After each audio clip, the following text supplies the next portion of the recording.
자, 김경수.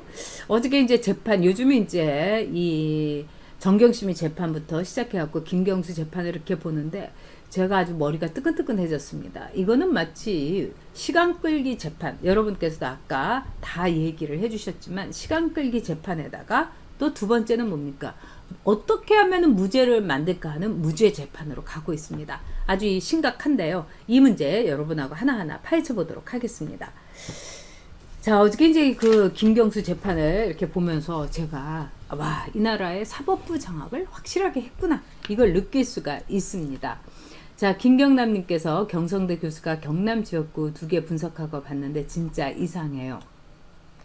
제가 보기에는 이 이제 지금 여러분들께서는 아무것도 이제 귀에 안 들어오실 것 같아요. 이 투표 개표 부정인데, 이 개표 부정이라는 것은 이제 패자 쪽에서 늘 문제 제기를 했던 거고, 제가 볼 때 이 개표 부정의 이 문제에 대해서는 굉장히 신중하게 봐야 된다고 봅니다. 그리고 이번에 빅데이터의 문제에 대해서는 제가 이건 굉장히 일리가 있다 하지만 개표 부정에 대해서는 좀 생각을 해봐야 될 문제다. 저 개인적으로 그렇게 생각을 합니다. 자, 김경수 재판에 대해서 보면은요, 문재인 정권의 권력형 재판이다, 이렇게 볼 수 있습니다.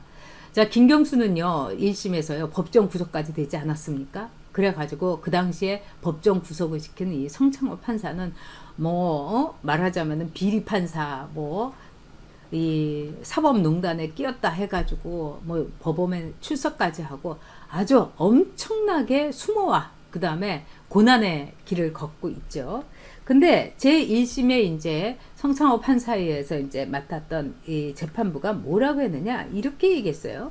김경수가 킹크랩의 시연을 받다는 것은 상당 부분 증명된다, 이렇게 얘기를 했어요. 그리고 이 재판부는 날아갔습니다, 여러분.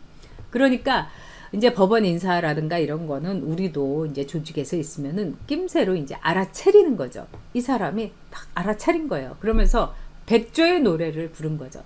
백조가 죽기 전에 마지막으로 노래 부른다고 하지 않습니까? 그래서 이 사람은, 이 재판부는 김경수가 킹크랩 시연을 본 것은 상당 부분 입증됐다, 이러면서 마지막 백조의 노래를 부르고 재판부가 갈려버렸어요, 여러분.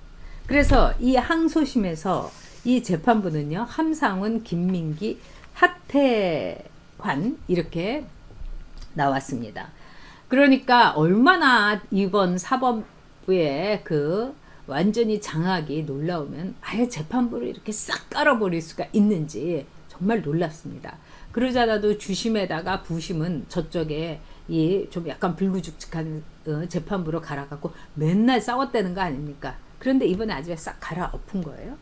자, 중요한 거는 뭐냐, 이 김경수 재판의 그 제목은 컴퓨터 등 장애 업무 방해 항소심입니다. 그런데 이미 1심에서 굉장히 많은 검찰의 이 말하자면은 논리라든가 또는 검찰의 주장, 이런 걸 다 본 이 재판부가 김경수는 드루킹의 시연을 봤다, 킹크랩 시연을 봤다, 이렇게 이제 얘기를 한 거예요. 자, 그런데도 불구하고 지금 재판부가 어떻게 돌아가고 있는가? 재판부가 이렇게 얘기하는 겁니다. 나 잘 모르겠거든요. 그러니까 다시 한번 가르쳐 주세요. 자, 이렇게 하나도 모르는 재판부를 2심으로 싹, 그 재판 기록이라든가 이렇게 어마무시한데 이거를 새로운 사람으로 싹 갈아버린 이유는 뭐겠습니까? 첫째는 시간 끌기고, 두 번째는 뭡니까? 검찰 힘빼기입니다. 아니, 우리도 그렇지 않습니까? 그동안에 막 신나게 막 얘기를 하고 막 피를 토하듯이 그냥 했는데 재판부가 다시 싹 갈려가지고 그게 뭔데 나 모르겠는데 다시 PT해 줄 수 없냐고. 그래서 이 검찰이 이번에 그걸 받아들여 갖고 처음에는 아주 거세게 반발하다가 PT를 다시 다 했다는 거예요. 그리고 이번에 보니까 이 김경수의 재판부가 굉장히 약해요. 왜냐하면 재판부에서 얘기하거나 이런 거를 제가 이렇게 볼 때 뭐라고 얘기하냐면은요, 이 김경수는 아주 피해자다. 그리고 드루킹이 김경수가 자신이 추천하는 사람을 오사카 총영사로 도 변호사라는 사람을 안 보내주니까 앙심을 품고 김경수에 대해서 복수하기 위해서 김경수를 공범으로 만들었다. 이게 피고인을 대신한 재판부의 주구장창 똑같은 얘기예요. 그리고 이 변호인들은 뭔가 구체적인 이 증거를 하나도 제시를 하지 못하는 거예요.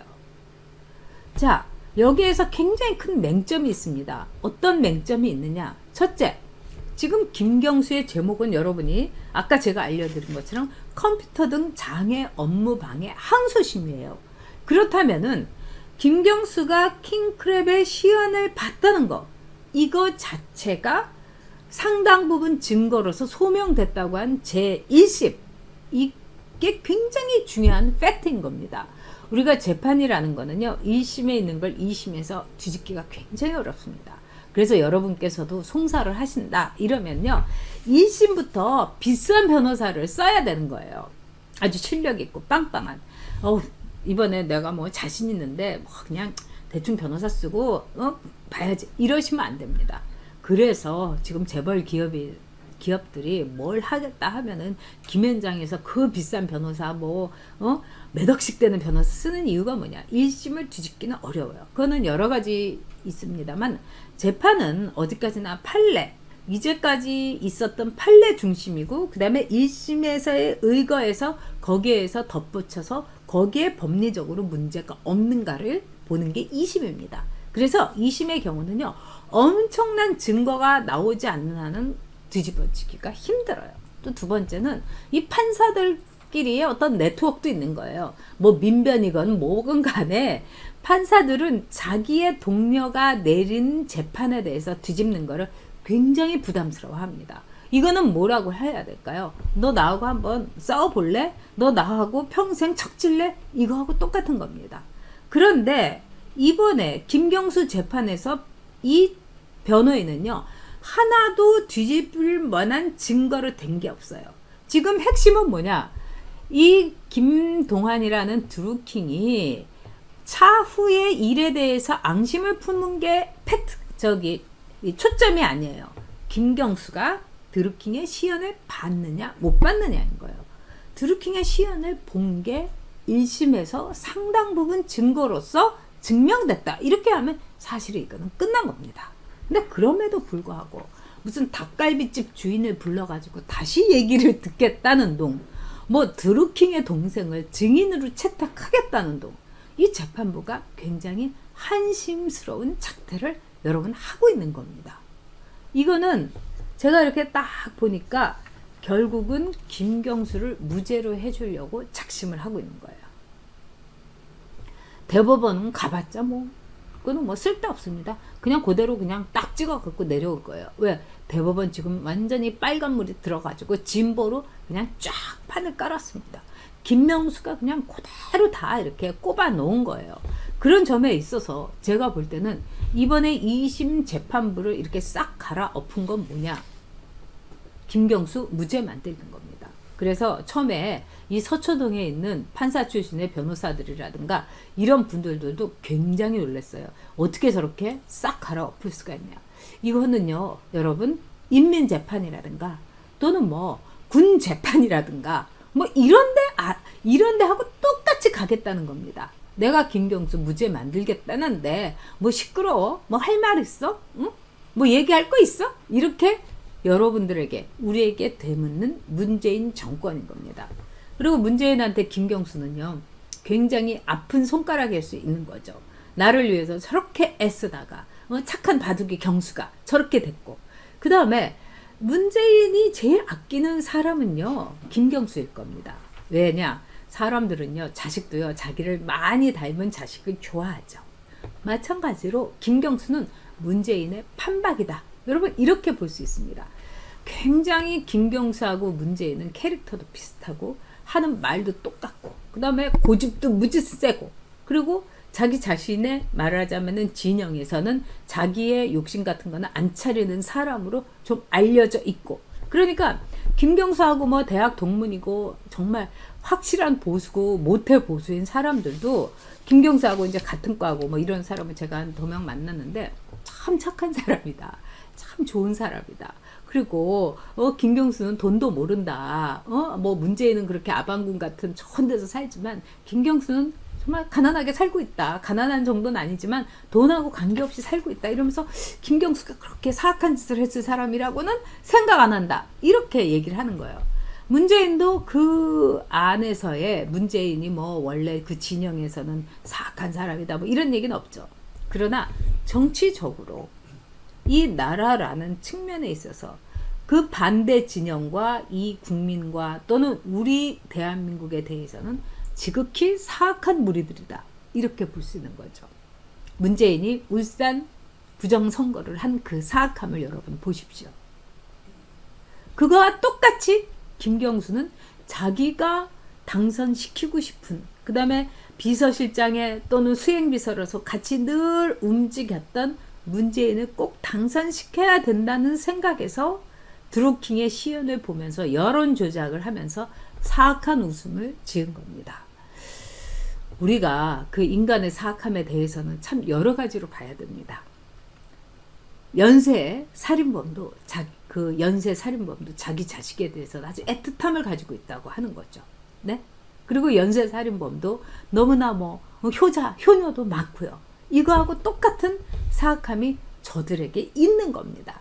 오로지 자기 진영에만, 오로지 자기의 피부치에게만 이렇게 있는 거죠. 여러분이 그 대부라는 영화도 대부2에서 보셨지만은 막 로버트 드니로가요 5명, 6명 다 죽이고 와가지고 집에 오니까 그 요람에 갓 태어난 자기 아들이 있으니까 그 아들을 이렇게 품으면서 더없이 따뜻한 그 순진무구한 순결한 부성을 보여주는 장면 여러분 머릿속에 있을 겁니다. 바로 그런 겁니다. 자기들에게는 그렇게 따뜻하고 그렇게 의리 지키는 이들이 대한민국과 우리 국민에게 얼마나 사악한 짓을 하고 있는가. 김경수는 무죄다. 송철현은 꼭 당선시켰으면 좋겠다. 내가 소원이 없겠다. 이것이 이제까지 우리가 경험하지 못했던 가장 사악한 대통령 문재인의 워딩입니다. 그리고 그 모든 것은 여러분 현실이 됐죠.